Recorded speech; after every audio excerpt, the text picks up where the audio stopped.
Albert Einstein, one of the best thinkers who ever lived, asserted, and I quote, "Thinking is hard work. That's why so few people do it," unquote. Want to learn more? Stay tuned.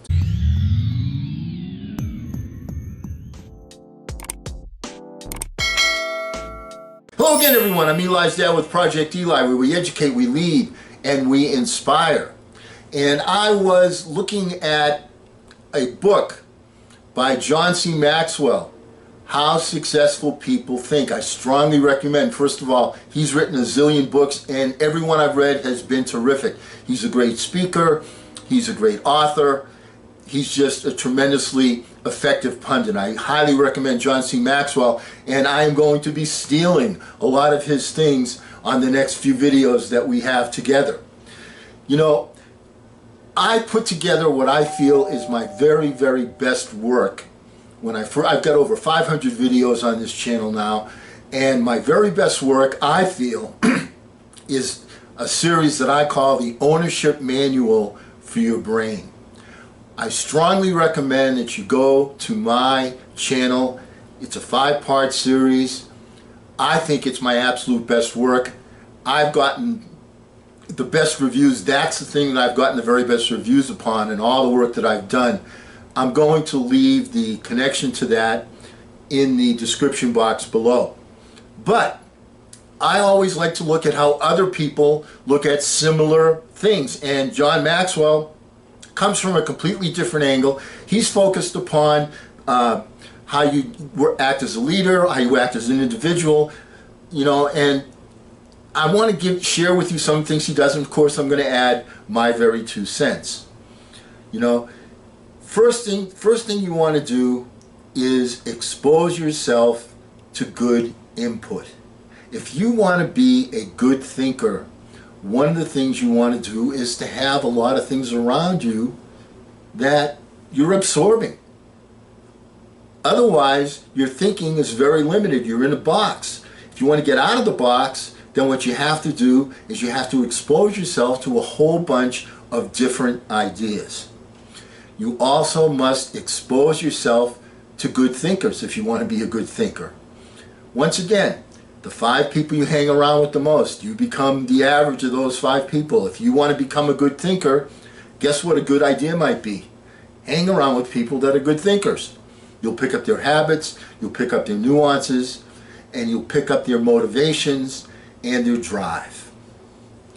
Third one, choose to think good thoughts to become a good thinker. You've got to become intentional about the thinking process. You got to regularly put yourself in the right place to think, to shape, to stretch, and land your thoughts. You got to make it a priority. Remember, thinking is a discipline.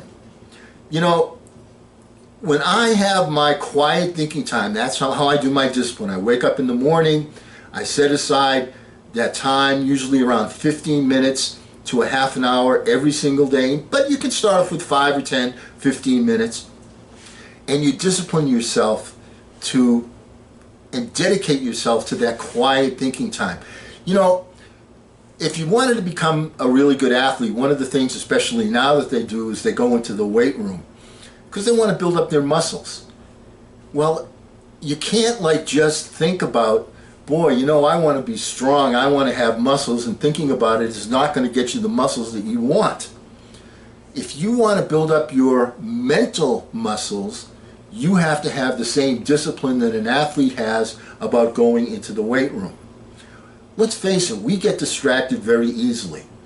And one of the things that makes a person successful is focus, and you want to make sure that you keep your main thing the main thing.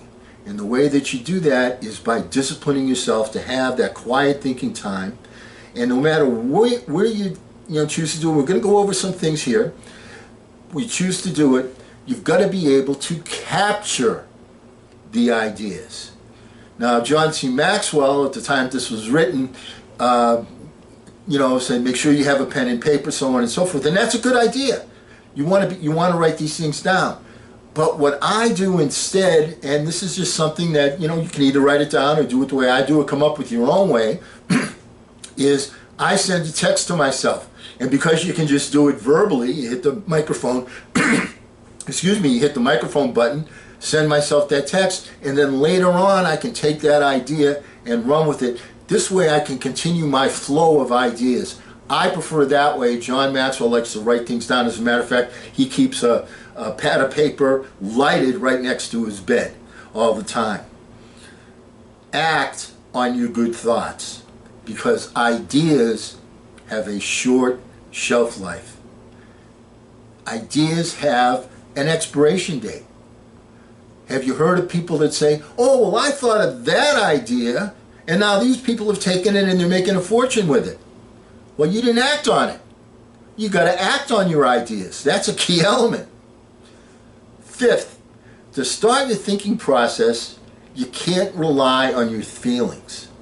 If you wait until you feel like doing something, you're never going to accomplish it. Once again, it's getting out of the starting blocks. The same is true for thinking.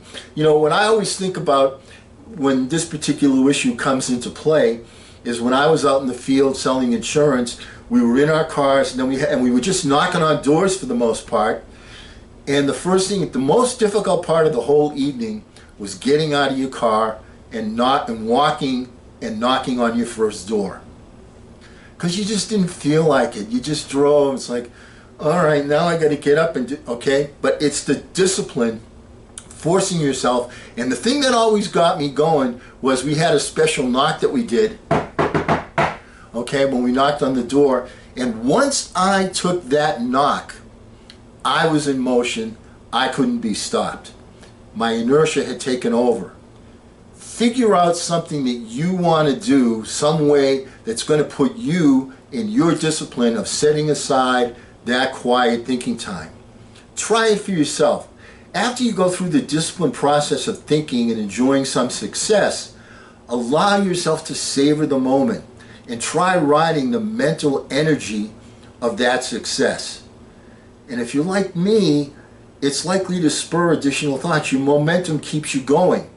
But once you have success, it's kind of like when you go on a diet. You lose that first 2 pounds and you go, all right, I'm going to keep going. I'm going to keep going. The same thing happens with virtually every habit that you want to embrace, but especially the thinking habit. Because once you do that and you see positive results, what are you going to say to yourself? I need to do more. I need to do more. I need to do more. 6, repeat the process. One good thought does not make a good life. The people who have one good thought and try to ride it for an entire career often end up unhappy or destitute. They're the one-hit wonders, the one-book wonders, the one-message speakers, the one-time inventors who spend their life struggling to protect or promote their single idea. Success comes to those who have an entire mountain of gold that they continually mine, not those who have found one nugget and try to live on it for 50 years. To become someone who can mine a lot of gold, you need to keep repeating the process of good thinking. Does the name Elon Musk come to mind? How many different projects has he done? Constantly thinking, constantly trying to solve issues. What makes him a great thinker is he disciplines himself every single day to focus on the #1 burning obsession that he has in his life. That's how he becomes successful. It's absolutely essential that you do this on a daily basis and that you repeat it. And once you do, just like when you're in the weight room, you're going to see more and more progress, and you're going to find that your results become exponentially great. So, let's always remember, let's not ration the passion, let's fashion the passion. I'm Eli's dad.